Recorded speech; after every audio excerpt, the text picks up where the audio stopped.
We, Ricou, we meet again every few years. Right. For the last 20 years, we've been getting together. It's been that long since Back to the Black Lagoon, and it's really, I think, one of the best of all the Universal documentaries. Not because I wrote, directed, and produced it, but because I had access to 3 of the stars. I didn't have to talk to other film historians and children of stars and things like that. So it was very, very real and a great experience. So 65 years. Are you still swimming? Yeah, in the bathtub. I have to tell you, after our 2 years ago in Pensacola when we talked, I was so impressed by watching you swim that a lifetime non-swimmer, took swimming lessons, and I'm swimming every day, and I love it, and I owe part of it to you. Well, thank you very much. The people have been a little confused, or maybe not confused, about which films were filmed at which Florida locations. What part of the film was shot here, the 1954 original? I'll try to explain it. The first Creature movie was mostly filmed at Wakulla Springs, which is just south of Tallahassee, Florida. A portion of it was shot here. The reason being, at Wakulla Springs, they didn't have any shallow areas. So down the river here, there's a little place, I think it's called Jug Hole. And we put in a bunch of trees and limbs and took one of their Jungle Cruise boats, put it in there, which was taking the place of the boat Rita that was in the movie. And we shot the scenes where the boat was trying to come out and the creature was trying to stop it with all these limbs, and they fought for a while. So that portion of the first movie was shot at Silver Springs, but the majority of it was filmed at Wakulla Springs, just south of Tallahassee, Florida.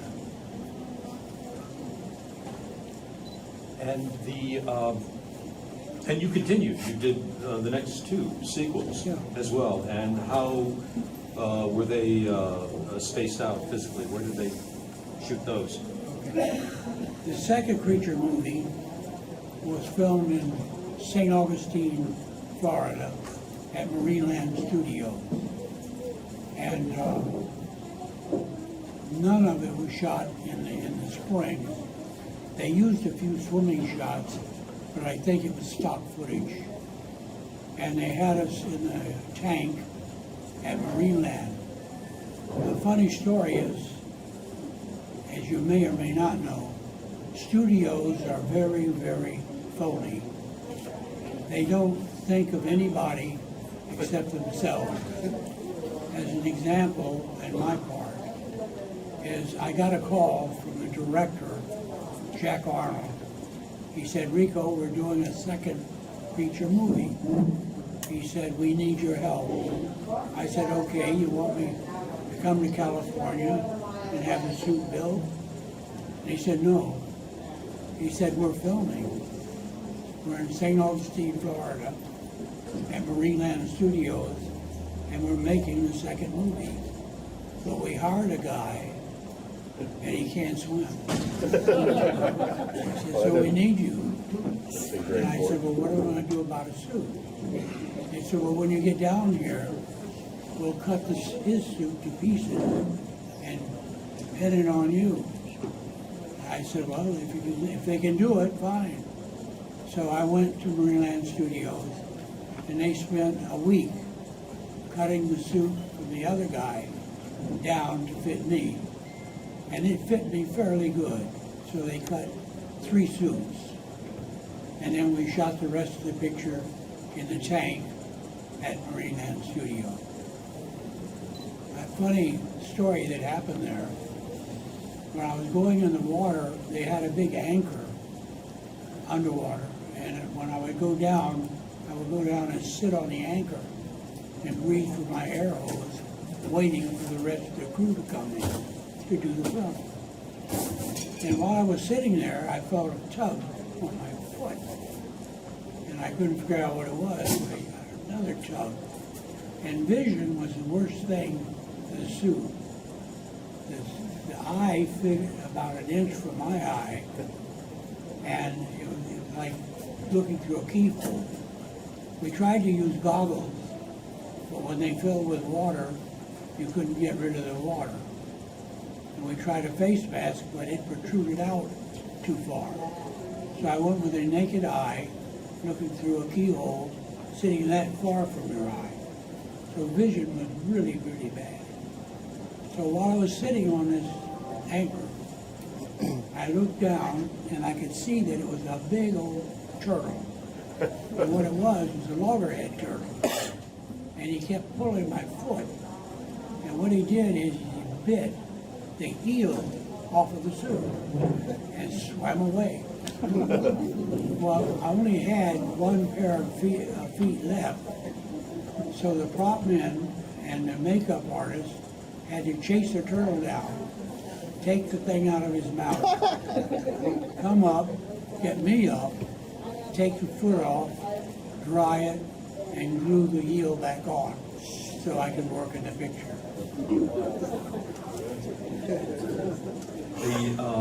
This film was unusual because half of it was being shot at Universal in California and half of it out here in Florida. When did you actually get to meet Julie Adams for the first time? I met Julie in California when I was having a suit made. And Julie would come up to the makeup department and watch them do part of the suit. And when I got the first suit made, we went to a tank on the back lot at Universal to test it and see if it worked all right. And I breathed from an air hose, and they had a compressor and an air hose rigged for me, but they didn't believe that I was going to just breathe from an air hose. So I had to show them I was going to. Well, Judy was testing her white bathing suit. And so after the show, after it was all over with, we got the dailies in the next day, and we all went into the studio to watch it. And you could tell the suit I had on made me, I looked more like a lizard than a creature or anything else. But Julie looked super in her white bathing suit, so she passed the test. But anyway, they had to build my suit over, and they spent about a month building it. They borrowed a gentleman from Disney Studios. His name was Chris Mueller, and he's a really, really good sculptor. And the makeup guy at Universal, Jack Keevan, was also very good at modeling. And so they started molding a new suit. And they made a leotard and had me put it on. And Jack said, we're going to glue the pieces on the leotard so we can get the suit built. And I said, okay. So I'm standing there in this leotard, and they glue a chest plate on. And then they went to get another piece to glue on. And I said, Jack, this thing's not getting warm. He says, it's just the glue setting up. He said, it'll be all right. So he started to glue another piece on. And I said, Jack, this thing is burning my chest. He said, well, it'll be, I said, you take it off or I'm gonna rip it off. So they took it off, and sure enough, I had a blister about the size of the end of your little finger on my chest. And by the way, I still have the scar. Anyway, so what they did was they made a mold of my body out of plaster. And they glued all the pieces onto the plaster mold of my body. And it took about, I would say it took about a month to complete building the second suit. And we went back on the back lot, tested it, and everybody approved of it. And they packed it in a box. We got on an airplane with the box, went to Tallahassee, Florida, to Wakala Springs, and started filming the underwater sequences for the first Creature movie. How long were you able to hold your breath without using the air tube? How long could I hold my breath? I could hold my breath a pretty long time. However, it depended on many things, such as if I'm just very still, not swimming, not fighting, not doing anything, just sitting there like this, I could hold my breath maybe 4 minutes at tops. But if I was swimming fast, if I was fighting or moving whatever, it cut my breathing and cut my air supply down to about 2 minutes. So I'd breathe from the air hose and hyperventilate, and then the cameraman would roll his arm, meaning I'm ready to shoot. And I would press on top of my head with my hand, because when I breathe air, it would go up into the head, and you'd see a stream of bubbles coming out. Or if I pressed down on it, I'd squeeze the bubbles out, and they supposedly wouldn't come out anymore. However, in the movie, if you watch closely, you can still see bubbles coming out of the top of the head. But anyway, it worked out very well because I had great safety people, and they came in and they gave me the air with air hoses when I needed it. What was the most difficult or dangerous sequence in the whole film to film? Julie's double, her name was Ginger Stanley, and by the way, she lives in Ocala. And I was hoping she'd be here today. But anyway, Ginger I had a scene where I had to take the girl, Julie, down underwater and duck into a cave. Well, at Wakala Springs, they didn't have any small caves. They just had one huge cave. But they had an area where you could swim down and duck under a ledge. But that ledge was 80 feet deep. So I had to take Ginger and pull her by her leg all the way down to the 80 feet level and duck inside what was supposedly the cave. Well, when you dive down and move fast, you have to clear your ears. If you don't, you'll rupture an eardrum.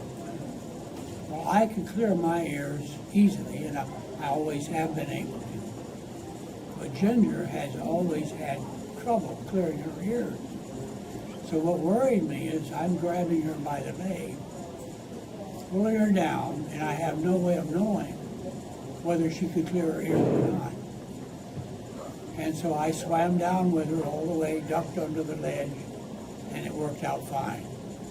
And what I found out from Ginger was she did have trouble clearing her ears, but she kept turning her head and pressing it up against me with her arms and was able to clear her ears, and it worked out safely. So that was the most difficult thing for me, thinking that I might rupture her eardrum. Now, when did you start doing stunt work underwater? When did I start doing stunt work? I don't know if any of you, you're probably too young. There was a company called Grantland Rice, and Grantland Rice had sports films, and Grantland Rice also had short subject films.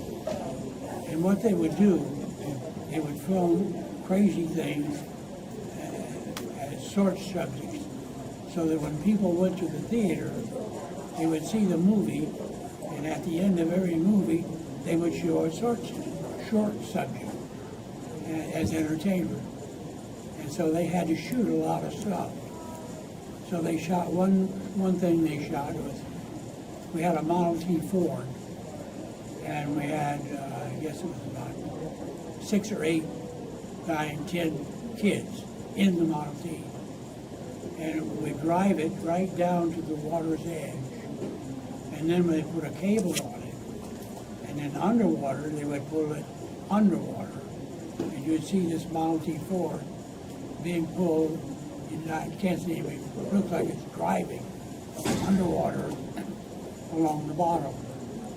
And then when we reached an area of about 30 feet of water, 20 feet of water, all the kids would bail out and have an underwater picnic. And such as, if you drink soda out of a bottle, if you let air in the bottle, the drink will come down on you. So it looks like you're actually drinking. Well, you actually are.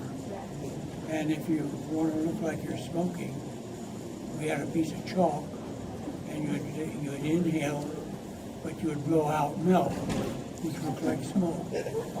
So we did all these crazy different things for Grantland Rice, and tower diving, all kind of other stuff. We had a funny thing I got to know Johnny Weissmuller very well. And when they were shooting the first Tarzan movie, they had a big tree that they had to dive out of and go into the water at Wakala Spring. And so they'd have Johnny do the dive and the boy do the dive. And they did an excellent job. Well, they had a wooden pier sticking out from the shore to the about 20-foot depth, 2 different places. And they had them there for the college kids to have races swimming back and forth between these 2 docks. Well, unbeknownst to Johnny Weissmuller, we put a cable from one of the rocks to the other rock, other pier, and with a hook on it. And we had Johnny say we were going to race him across the thing with his boy. And so we hooked the boy on a cable, and Johnny didn't have any. And we pulled the boy faster than Johnny could swim. So he lost the race. And we got a big laugh out of that. But I got to know him pretty well, and after that, we did a lot of crazy stuff together.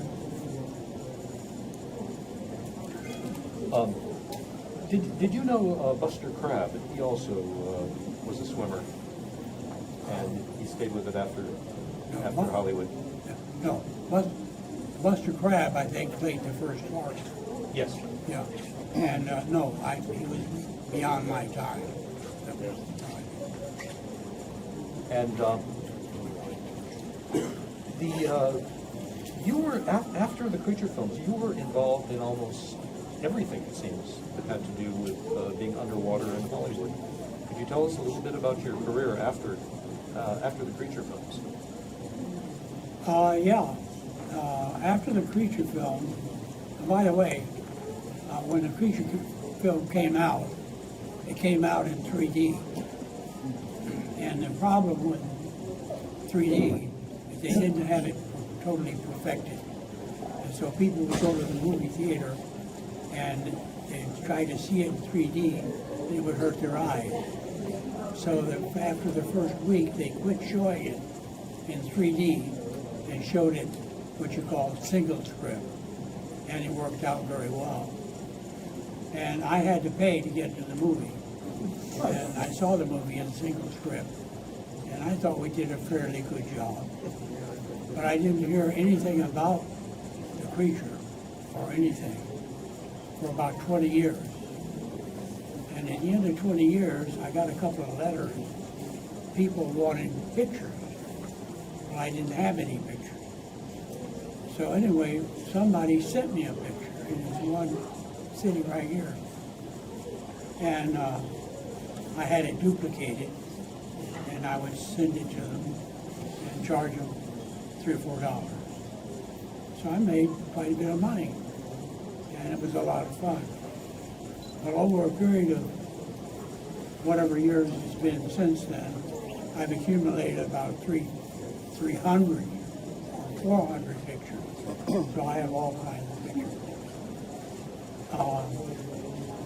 And I was going to answer the question, but I don't know what it was.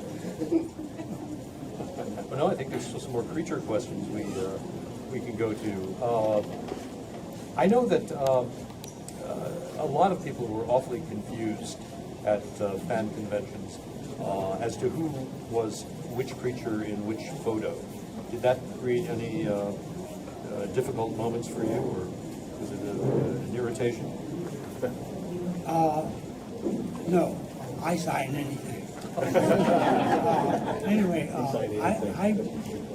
after I left Universal Studios with the Creatures cosplay and went to Wakulla the film, they then started building a suit for the topside creature, which was Ben Chapman, while I wasn't there. So I didn't see him or meet him till 20 years later. We were at Wakulla Springs, and we were going to sign autographs there. And he and Julie Adams came from California, and Ginger Stanley, her double, came with me, and we went and sat in the area outside the place at Wakulla and started signing autographs. And as I said, I hadn't met Ben for 20 years. So he got mad at me and would write notes and letters. And he didn't like me signing his picture. And I did. I signed anything. So anyway, when he arrived at Wakulla Springs, I didn't know what to expect. So he came downstairs, and I was already downstairs in front of the big fireplace. And I stood up and I said, "Hi, Ben." He said, "Hi." I said, "You want to fight?" He said, "No." And I said, "Well, let's shake hands." So we shook hands. And then we became friends. And after that, we did a number of different shows together. And he was a real nice guy. But he would start at a show. He would have his glasses on, and he would stand up, and he'd bend over. I say, "Ben, stand up straight, take your glasses off, and behave yourself." And he would, and he got a lot of pictures made. So we became good friends. You were born the year just before Universal made Dracula and Frankenstein and started the whole thing rolling with monsters. Did you follow those films when you were a kid? Some horror movies, I like horror movies. But the one, my favorite, was The Wolfman with Lon Chaney Jr. And not the old new version, but the old version. And I thought it was fantastic. Well, he was before my time, and all of the Universal creatures were all dead before I started doing my thing. And so I'm the last one left for a while anyway, a little while. Anyway, at the studio, they have a row of pictures, a row of heads that are being mold modeled. And that's all of the old creature movies, all of the old horror guys that in sitting on the shelf. And I've got a picture of me getting mine done with all of these in the background. And I thought it was quite unusual because all of those things have now disappeared.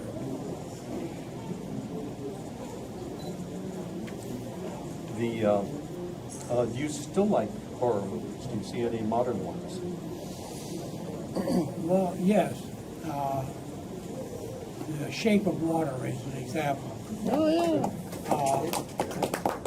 I vote as a director and I vote as a screen actor in the Screen Actors Guild. And I voted for him as the best director and also as the best whatever. Anyway, I got to going because he called me on the phone and he said he went to Universal and he tried to get them to let him make a remake of The Creatures of the Black Lagoon, and they turned him down. So that's what made him create the movie The Shape of Water. Shape of Water. And I said, well, you look, I said, I thought it was a great movie. I voted for you, both places. But I didn't like the movie in that when it first started, the girl and he had sex. I said, that's idiotic. They should have waited till the end of the movie to do that. And I said, also, at the very end of the movie, you see the guy getting shot all over the place. And he grabs the girl and they go in the water. And he takes her down to Foreverland. I said, that ending sucked. The girl is a human being, not a fish. And when he takes her down, what he should do, when he jumps in the water with her, what he should do is swim her to the surface, then him to disappear and die going down as a dead creature. And the girl would be saved because she's a human being. He said, well, I can't do that because I already made the movie. Anyway, nice man, a lot of fun, good sense of humor. And, I sent him some other scripts, thinking he might be interested in them. I haven't heard from him. No, nobody who saw that film came away without thinking of The Creature from the Black Lagoon. It was clearly on his mind, and I was privileged to see one of the first preview performances, screenings of it, with Guillermo, sat right in front of him, and it was thrilling watching the audience respond to that, this thing that they had no idea what they were in for, and it was a shame Sally Hawkins didn't win the Oscar for her performance. I thought she was magnificent.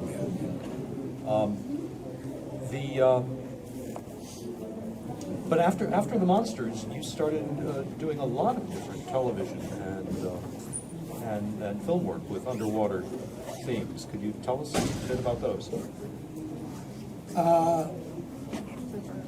I got a list of them over here. You want to hand it to me? Oh my God. It's a long list. No, just highlights. I'm just going to read some of these movies. 20,000 Leagues Under the Sea, Around the World Under the Sea, Birds Do It, Black Sunday, Caddyshack, Clay Pigeon, Creature from the Black Lagoon, Cross Winds, Day of the Dolphin, Don't Give Up the Ship, Flipper's New Adventure, Girl in the Red Bikini, Harem, Heavenly Kid, Hello Down There, Hot Stuff, Island of the Lost, Jupiter's Darling, Lady of Savannah, Lucky Lady, Mr. No Legs, Namu the Killer Whale, Never Say Never Again, Nobody's Perfect, Police Academy, 5, Raise the Titanic, Revenge of the Creature, and Salty. And there's many other listings. Including Thunderball, which you had a big part in. Yeah, Thunderball, we got a call. There was two guys in London, Cubby Broccoli and Harry Saltzman. And they called Ivan Torres Studios to find out if you'd be interested in talking to him about shooting underwater sequence for a movie they're making. And Ivan told him yes, and so he sent me to London. Well, when I got in London, I met these two guys, Cubby Broccoli and Harry Saltzman, and there were two guys from Chicago in London. I thought, that's kind of weird. But anyway, they're very nice guys, and they kept asking me all different kind of questions. And they said, why should we use you to do our underwater sequence? And they said, we're considering Jacques Cousteau for the job. And I said, well, one reason is what Jacques Cousteau does is all real. What we do is all phony. And all you do is phony. So you should hire us. They said, okay, you got the job. So we got the job to shoot the underwater scenes for Thunderball.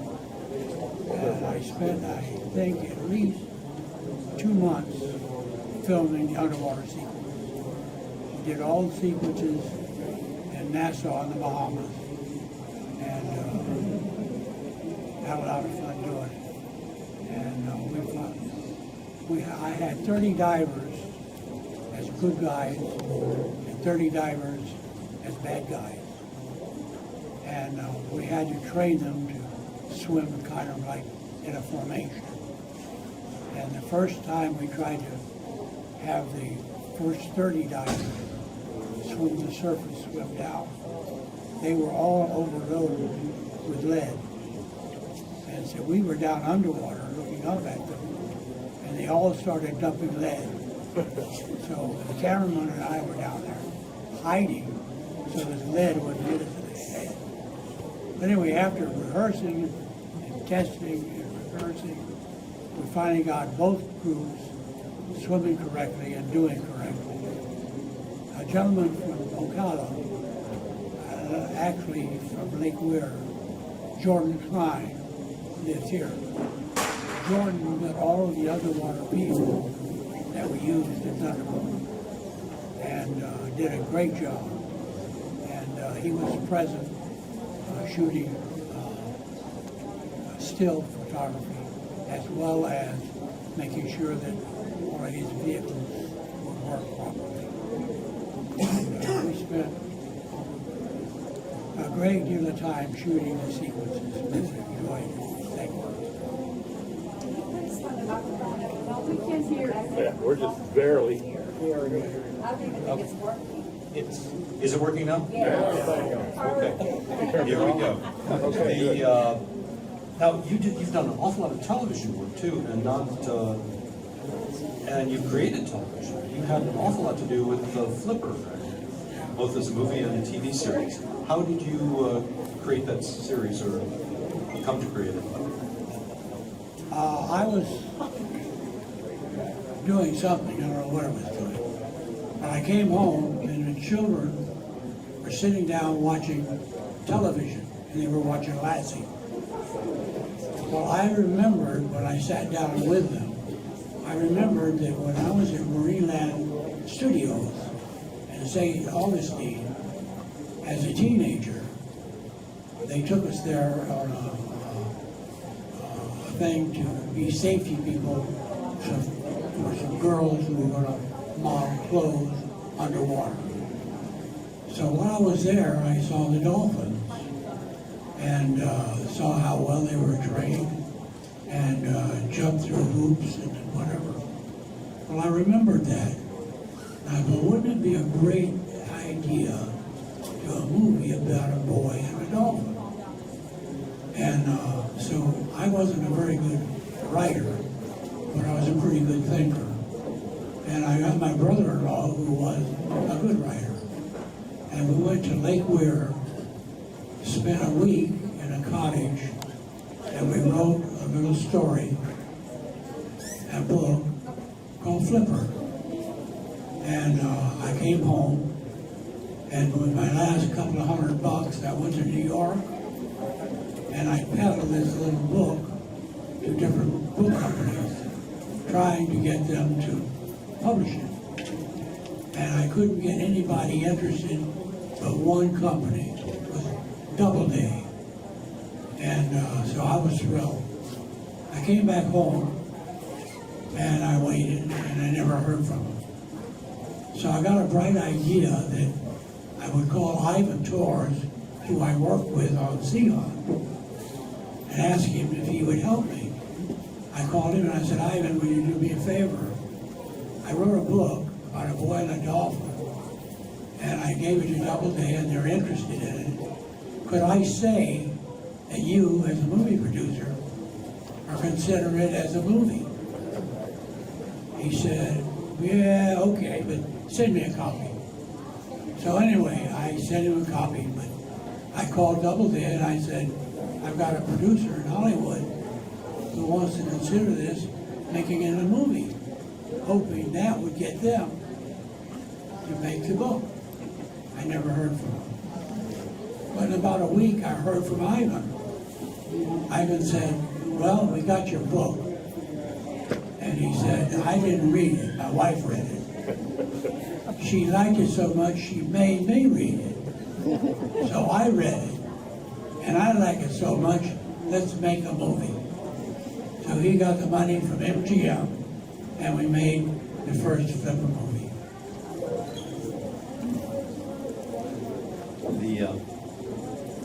Now, the other, you had something to do with almost anything on television that took place in the water, or at least it seems that way. Could you tell us about Sea Hunt and some of the other shows you worked on? I did a number of television shows. About seeing $6 Million Man, Aquanauts, Bionic Woman, Danny and the Mermaid, Flipper, Gentleman, Jumbo, Lockup, Man Against the Sea, Primus, Salty, Sea Hunt, Spanner Ski, and Wilds of 10,000 Islands. Anyway, I kept quite busy doing various things, because if you didn't, you could buy groceries. And when I ran out of jobs, I would try to create something and do it. But how about the lowdown there? The lowdown there. oh, we did a show with Jack Arnold. By the way, Jack Arnold directed a number of shows I worked with. But he did a show called Hello Down There. And it was a show about a family living in an underwater habitat. And there were sharks involved and all kind of crazy stuff. But anyway, we had a dome built on the stage with a pool in the bottom. And we put 2 dolphins in there. So we had an underwater habitat on the stage with 2 dolphins in the water. And we had, each window had a little tank with fish in it. So when you're inside the building, you can look through the windows and see which fish swimming by. And you also have dolphins in the water. And it worked out very nicely. Now underwater, we had to have sharks. And so we had to capture a number of sharks. And we built a pen about half the size of a football field with a gate. And we have the we'd have the catch boat, catch sharks, bring them in, put them in the water, and we built up a number of sharks, like maybe 5 or 10. And we had a rope on their tail, and a long line, and a loop. And when we want to use one, we put a hook through the loop. The shark would settle down to the bottom, and he couldn't swim. And when they can't swim, they can't breathe. And if they can't breathe, they slow down. So when they slow down, way down, we have 3 divers come in, pick the shark up. If he's too hot, too frisky, they back off. and finally come back in and get him. And they take the loop off his tail, take him out the gate, and we'll film him right there by the gate, or tow him out to where we're filming and use him there. And we had 4 guys way up high in about 30 feet of water. And we had 3 guys down and 2 guys letting the shark go.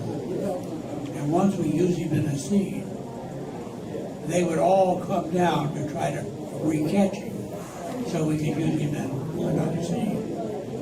Well, sometimes they missed, and the shark just said bye and took off. We used tiger shark. The main reason we used tiger shark was because when you release them, they would pretty well swim in a straight line away from you. Other sharks would turn real quick back on you. And so we had to not use any other shark but the tiger shark. And they worked out real well, and we had enough to do the job. And it was a fun show to do.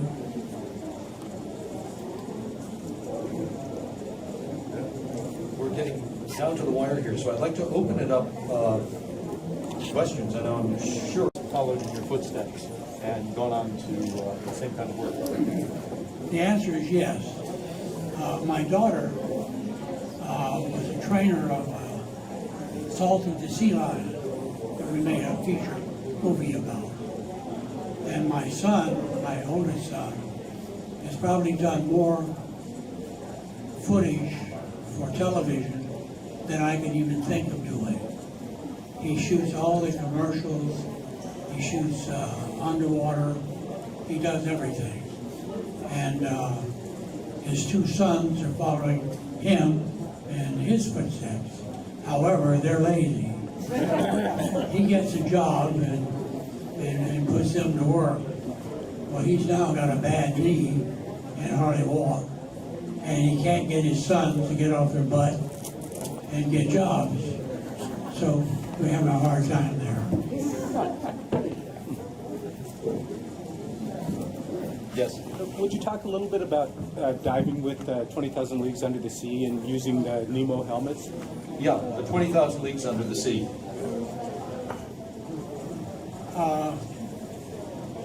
20,000 Leagues Under the Sea was a very difficult show to shoot because we had a lot of problems. The first unit, it was a Disney film, and the first unit shot underwater just like you would shoot topside. And they would build a scaffolding, put a camera on top of the scaffolding, and they would shoot down with cameras and housings just like they were shooting topside. Also, on the bottom of the ocean, they would put rugs so when the people walked, they wouldn't stir up the bottom. And that took forever. So they shot and filmed forever to get the footage they got. They had one guy, Navy diver, and he had an underwater housing and an underwater camera shooting 16 millimeter. And he would swim all the way around them, shooting footage. And they thought he was crazy. Well, it turns out his footage was great, so it worked out fine. But a lot of the different things that we shot, such as people getting up into the bomb bay of the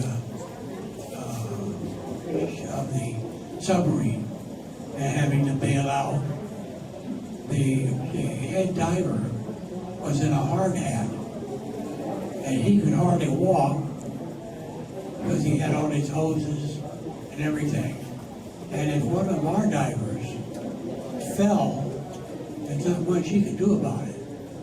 And the suits that we wore were just rubber suits, and then the head just came over the top and snapped on.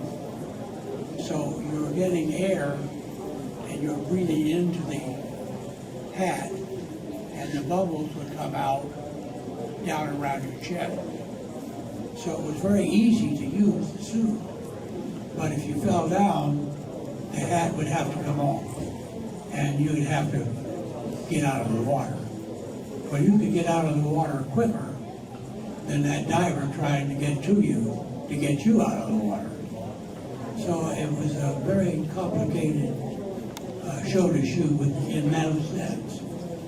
We stayed in Nassau in a hotel that was right on the water. And one of the California guys got a bright idea. He brought a suit home. And we're all sitting out in the patio at this hotel that night eating.